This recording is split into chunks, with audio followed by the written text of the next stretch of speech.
जय माता दी प्रिय भक्तों, एक बार फिर आपका स्वागत है हमारे YouTube चैनल पूजा विधि में। कैसे हैं आप लोग? कमेंट में ज़रूर बताइए। भक्तों, आज हम सुनेंगे गुरुवार प्रदोष व्रत कथा। आइए बिना देर के वीडियो की शुरुआत करते हैं। भक्तों, गुरुवार को बृहस्पति देव के पूजन का विधान है। जो कोई बृहस्पति के प्रदोष का व्रत करता है उसको समस्त विधाओं की प्राप्ति होती है। भक्तों, एवं व्रती दीर्घायु होता है। इस दिन पीले पूजन, पीले पुष्प, पीले पेड़ में चढ़ाने चाहिए तथा ब्राह्मणों को पीला वस्त्रों का दान करना चाहिए तथा स्वयं पीले वस्तुएं, नमक व तेल रहित खाने चाहिए तथा पीले वस्त्र पहनना चाहिए। भक्तों, आइए सुनते हैं गुरुवार प्रदोष व्रत कथा। एक नगर में संजय नाम का एक सेठ रहता था। भगवान की कृपा से उसको किसी भी बात की कमी न थी। वह सेठ बड़ा ही दयालु एवं दानी था, किंतु उसकी पत्नी उसके ठीक विपरीत बहुत ही कंजूस थी। वह भिक्षुकों को द्वार से खाली हाथ ही लौटा देती एवं पति द्वारा दान दिए जाने पर अत्यंत क्रोधित होती। एक दिन स्वयं ब्रह्मा जी बृहस्पति देव महाराज साधु के वेश में आए और भिक्षा के लिए आवाज लगाई। उस समय सेठानी अपना घर लीप रही थी, अतः उसने कहा कि महाराज, मैं इस समय काम में व्यस्त हूँ, अतः आप खाली स्वयं समय में आएं, तभी मैं आपको भिक्षा दूंगी। यह सुनकर गुरु महाराज वापस लौट आए। कुछ दिन बीतने पर पुनः बृहस्पति देव उस सेठ के यहाँ भिक्षा मांगने के लिए गए, किंतु इस बार सेठानी भोजन बना रही थी। उसने कहा कि मुझे इस समय फुर्सत नहीं है, फिर आना। यह सुनकर वह पुनः वापस लौट गए। कुछ समय पश्चात पुनः गुरु महाराज सेठ के घर गए, किंतु सेठानी ने मैं खाली नहीं हूँ का बहाना करके पुनः उन्हें लौटाना चाहा।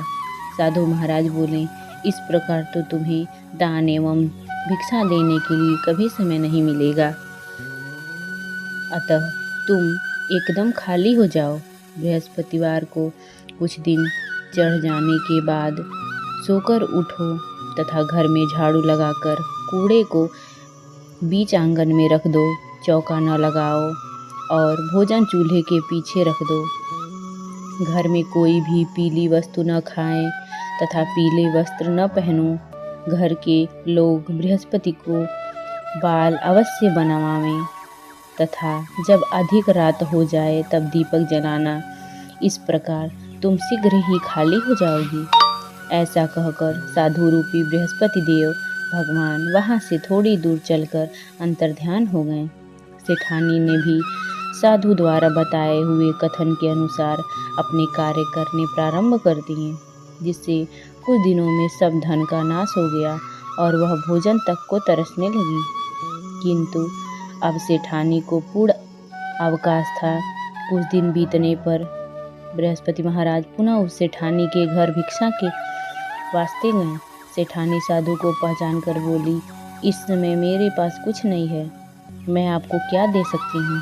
यह सुनकर साधु महाराज जी बोले कि अब तो तुम्हें हर समय अवकाश है, अब तो तुम हमें देना चाहती हो। साधु महाराज की बात सुन सेठानी ने पहले की हुई गलतियों के लिए क्षमा मांगी और कहा कि आप मेरे ऊपर दया करके ऐसा उपाय बताएं कि कृपा करें जिससे हमारे धन धान्य की पुनः प्राप्ति हो।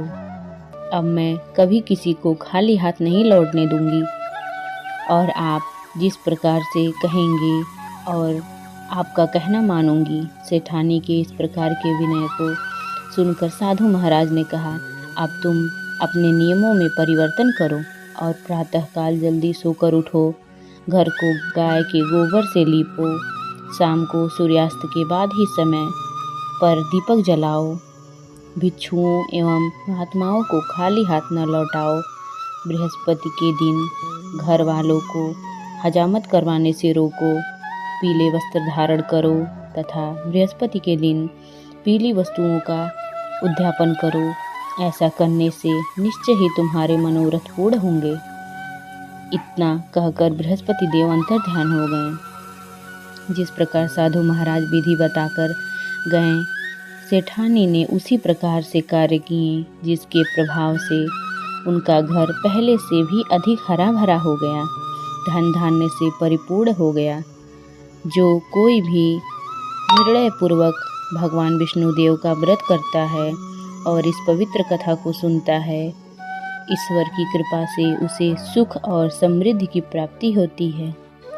इसमें किसी प्रकार का कोई संशय नहीं है। भक्तों, यह कथा आपको कैसी लगी कमेंट में ज़रूर बताइए। जय माता दी।